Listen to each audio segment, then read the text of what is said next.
Hi, in this tutorial you will learn how to complete the District of Columbia online donation application. The online donation application is the first step in the donations process. In order for an agency or a school to be able to solicit or accept a donation, an online donation application must be submitted.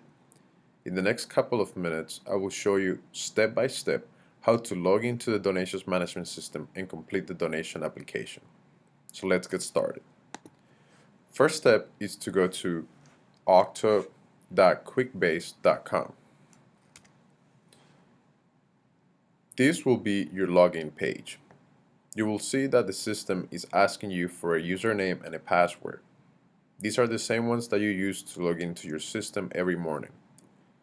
Note that in order to access the donations management system, you have to have taken the donations training. If you have not taken the donations training and need access to the donations management system, you should contact OPGS at 202-727-8900. So let's go ahead and log in. I will log in using my account. My username is cesar.vence@dc.gov. This is the username that I use in the morning. My password is, well, that's none of your business, but I will type in the password that I use when I log in the morning. My screen is going to look a little different than what yours will look like because I have administrative rights. But in any case, you will look for the same information. First, this is my Quickbase, your landing page. Depending of what type of work you do, you will have access to different icons on your Quickbase page. But for the purposes of this tutorial, we're going to concentrate on this icon, which is the Office of Partnerships and Grant Services, OPGS donations icon. So let's go ahead and click on this icon. This will take you to your personalized Quickbase page. Here you will be able to see the applications that you've submitted. You can check the status of the applications. You can access any document that is related to that application. You can also run queries. You can run reports. But for the purpose of this tutorial, again, we are only concentrating on how to submit a donation application. So there are two different donation applications. There's the donation application for donations over 1,000, and then there is the donation application for donations under 1,000. They're pretty much the same. The one for over 1,000 will require more information, and the one for under 1,000 will require less information. But today we'll concentrate on the application for over $1,000. So first step is to click on New DC Agency Donation Application. This will take you to another screen where you will select Add a New Donation. This will take you to the donation application page. And what you'll notice as you go through this process is that this is very user-friendly. It's pretty much filling the blanks. You do need to have certain information before you begin this process. So I suggest that before you complete the donation application, you review it, and perhaps you will need to talk to the donor and get some information from them. The first step is to go ahead and click on DC Agency. This will generate section 1, which is information about the agency. You'll see here that you have the option to make a selection. There's a drop-down box with the list of all the district agencies. So you will select your agency. For the purpose of this tutorial, I'm going to select the Office of Partnerships and Grant Services. We do require certain information from you, so everything that you see next to an asterisk is required, and the application will not let you submit it unless all the information has been entered. So I'm going to go ahead and type in my director's name, which is Lafayette Barnes. The project manager, I will type my information. We do need the project management manager information. That could just be the email address and a telephone number. We also need the financial manager information, even if this is only an in-kind donation. So I'm just going to put in Pat Henry, who's our deputy director, put in her email address, and move to the next section. Donor source information. This is the information about the donor. This is really important, and it's important that we get accurate information for two reasons. First is we need to make sure that there are no conflict of interest with the donor, that there's nothing pending before the district with this donor. And two, it's because we send out thank you letters. And these thank you letters often serve as tax receipts for the donor. So it's important that when you submit this information, you submit the correct address for a donor. So we can type first and last name for the donor. In this case, let's say it's John Smith. We're going to say our donor is Coca-Cola. And again, everything that has an asterisk is required information. So make sure that you input that in there. So we're going to say John Smith at Coca-Cola.com.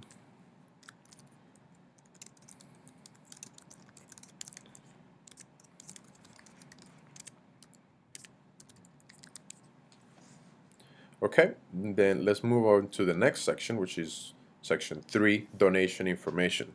This is very important and often where people get caught up and creates confusion. Donation purpose. What is the donation for? As the description says, briefly describe how the donation will support your agency's authorized function.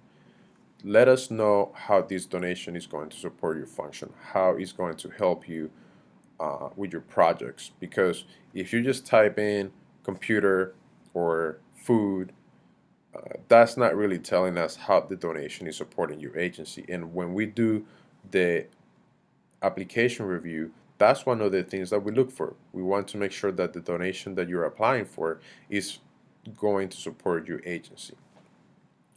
Also here you have type of donation.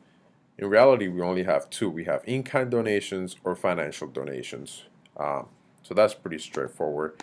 And then we have donation description. What is the donation? Briefly describe the donation. Is it computers? How many computers? Are you receiving some sort of equipment? What the equipment is? Please be specific, because that will streamline the process as we review these applications. An estimated value, just go ahead and input that information, and the start and end date of the donation. Section 4, pay really close attention to this section, because this will determine whether your application is approved or denied. There are 6 questions, and I will briefly go over them. The first question is, has the applicant reviewed the district rules of conduct governing donations? This is the mayor's memorandum, which is found on our website at www.opgs.dc.gov. If you have not reviewed that mayor's memo, I suggest that you take a look at it. It's got really good information in there. Question 2, and this is probably the most important question for these processes. Does the donor have any pending litigation, business, tax liabilities, or related issues that might create or appear to create a conflict of interest with the DC government? You will need to talk to the donor about this. You will need to ask them if they have anything pending before the city. It's important to point out that just because a donor or a potential donor has something pending before the city, that does not mean that they cannot donate. There are exceptions, and we actually treat this on a case-by-case, but it's important that you talk to the donor prior to submitting the application to make sure that you have the correct answers for this. If you don't know, you will not be able to submit this application. Question 3. Has the donor been advised that no special treatment will be received from the DC government as a result of the donation? That's pretty clear. You just have to make sure that the donor understands that this is a bona fide donation. Question 4, is the donation subject to any conditions other than it be used for purposes described in section 3? How will the donation be used? Is it for something else? Question 5, is the donor or representative seeking any form of assistance from the DC government? The answer for that should be no, because donations are bona fide contributions. There's no expectancy of anything in return. In question 6 is, has the applicant agreed to follow the rules set forth in the mayor's memorandum? This should be yes. Hopefully once you review the mayor's memo, you understand the rules of conduct governing donations, and then you can answer yes to number 6. Section 5, financial donation information. You should definitely go through this section if the donation that you are receiving is a financial donation. If it's an in-kind donation, you can just click no and skip to section 6. Section 6, which is in-kind donation information. Again, if it's in-kind donation, make sure that you answer both questions, but if it's a financial donation, you can click no to both of the questions. Section 7, monitoring and reporting of donations. Please review this section before you move forward.